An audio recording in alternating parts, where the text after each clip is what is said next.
तो dear students, यहाँ पे हमको क्वेश्चन कह रहे हैं कि आपके पास दो बीड्स हैं, एक ए बीड है, दूसरी बी बीड है, और ये कॉर्ड पे है किसी सर्कल की। ये डायमीटर है सर्कल की यहाँ से यहाँ तक डी, स्मॉल डी। और ये जो बीड है ये इस क्यू पॉइंट के साथ अल्फ़ा एंगल बना रही है, और ये वाली बीड जो है वो इस आर पॉइंट के साथ बीटा एंगल बना रही है। ये बीड बी है और ये बीड ए है। ये डायमीटर डी एस क्यू है हमारे पास। तो हमको पता लगाना है। हमको क्वेश्चन बोल रहे कि यहाँ से यहाँ तक इसको आने में ना, घूम के ऐसे आने में ऐसे आएगी ये घूम के, इसको T1 टाइम लगता है और इसको यहाँ तक आने में T2 टाइम लगता है। तो T1/T2 का रेशियो बताना है हमको। तो देखो क्या करेंगे हम लोग क्वेश्चन में, सबसे पहले हम इनका एक्सेलरेशन देख लेते हैं। सीधी सी बात है, अगर मैं P वाली बीट की बात करूँ ना, तो इसका जो एक्सेलरेशन होगा वो ग्राउंड की तरफ वर्टिकली डाउनवर्ड जी होगा। अब इसके दो कंपोनेंट होंगे, यहाँ पे मैंने इसका डायग्राम बना रखा है। तो नीचे की तरफ होगा डियर स्टूडेंट्स जी, ये एंगल अल्फ़ा होगा, क्योंकि अगर मैं यूँ ड्रॉ करूँ ना तो ये एंगल अल्फ़ा है, तो ये एंगल भी अल्फ़ा है। तो सिमिलरली ये भी अल्फ़ा और ये भी अल्फ़ा। तो यहाँ पे आ जाएगा जी, यहाँ पे आ जाएगा जी कॉस अल्फ़ा, और यहाँ पे आ जाएगा जी साइन अल्फ़ा। तो जी कॉस अल्फ़ा जो आएगा वो आपका इस लाइन के अलॉन्ग आएगा, कॉर्ड की लाइन के अलॉन्ग। सिमिलरली यहाँ पे एक एक्सेलरेशन होगा आपका जी वर्टिकली डाउनवर्ड में, और क्योंकि आपका ये वाला एंगल बीटा है तो ये वाला एंगल भी बीटा बनेगा। तो इस डायरेक्शन में आ जाएगा जी कॉस बीटा आपके पास, और इसके परपेंडिकुलर आ जाएगा जी साइन बीटा। ठीक है, वो ये मैंने यहाँ पे ड्रॉ कर रखी है सेम चीज़। अब टाइम कितना लगेगा नीचे आने में? देखो यहाँ पे कोई एक्सटर्नल फोर्स तो लग नहीं रहा है ग्रेविटी को छोड़ के, तो फ्री फॉल मोशन जैसी कंडीशन हम कर सकते हैं। तो टाइम फ्री फॉल में अगर कोई बॉडी एच हाइट से फॉल होती है ना, एच हाइट से कोई बॉडी फ्री फॉल होती है, तो उसको ग्राउंड पे पहुँचने में टाइम लगता है √2h/g।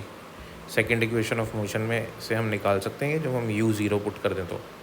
ठीक है, तो अब इस कंडीशन में जो एक्सेलरेशन की डायरेक्शन है टूवर्ड्स क्यू पॉइंट वो है जी कॉस अल्फ़ा। तो अगर मैं एक्सेलरेशन इस डायरेक्शन में ले रहा हूँ ना डियर स्टूडेंट्स, तो डिस्टेंस भी मैं ये वाली ही लूँगा। अगर मैं एक्सेलरेशन इस डायरेक्शन में लूँ तो डिस्टेंस भी ये वाली लूँगा। तो ये तो पॉसिबल नहीं है, ये तो कर्व लाइन पॉसिबल नहीं है। तो मैं क्या करता हूँ, इस कंडीशन में इसी डायरेक्शन में एक्सेलरेशन ले लिया और यही वाली डिस्टेंस ले लेता हूँ। तो मेरा टाइम फर्स्ट के लिए टाइम हो जाएगा, उसको क्यू पहुँचने में टाइम लगेगा √2h। हाइट कौन सी लूँगा? ये वाली हाइट, PQ बाय जो इसी डायरेक्शन में जो इसका एक्सेलरेशन है वो है जी कॉस अल्फ़ा। सिमिलरली मैं इसके लिए लूँगा √2T2 हो जाएगा मेरे पास √2QR आएगा, ये QR।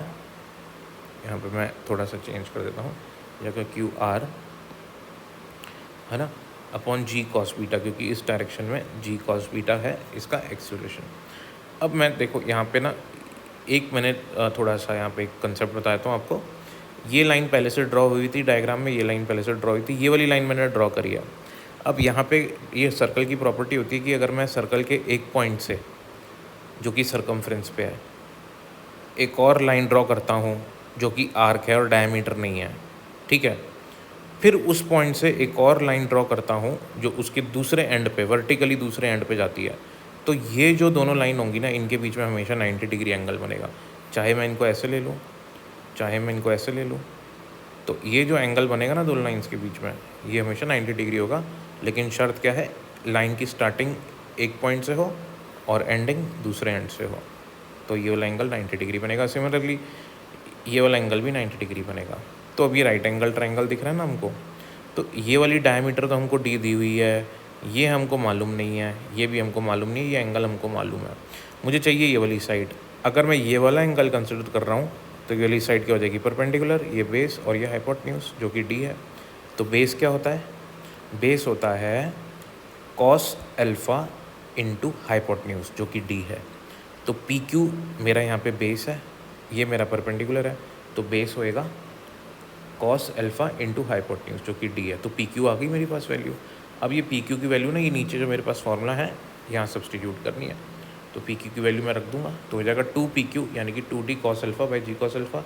कॉस अल्फ़ा क्या, तो टाइम आया T1 √2D/g। सिमिलरली मैं यहाँ से RQ की वैल्यू निकालूंगा, सेम कॉन्सेप्ट लगाऊंगा। ये एंगल बीटा है, ये परपेंडिकुलर है, ये बेस है, ये हाइपोटेन्यूज है, ठीक है।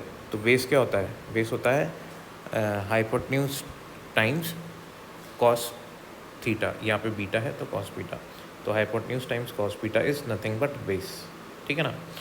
तो ये RQ की वैल्यू या QR की वैल्यू मैं सब्सटीट्यूट कर देता हूँ यहाँ पे। वैल्यू सब्सटीट्यूट करने में डी कॉस बीटा अपॉन जी कॉस बीटा गया, तो सेम टाइम लग रहा है, तो T1/T2 क्या हो जाएगा, 1 के बराबर आ जाएगा। Thanks for watching.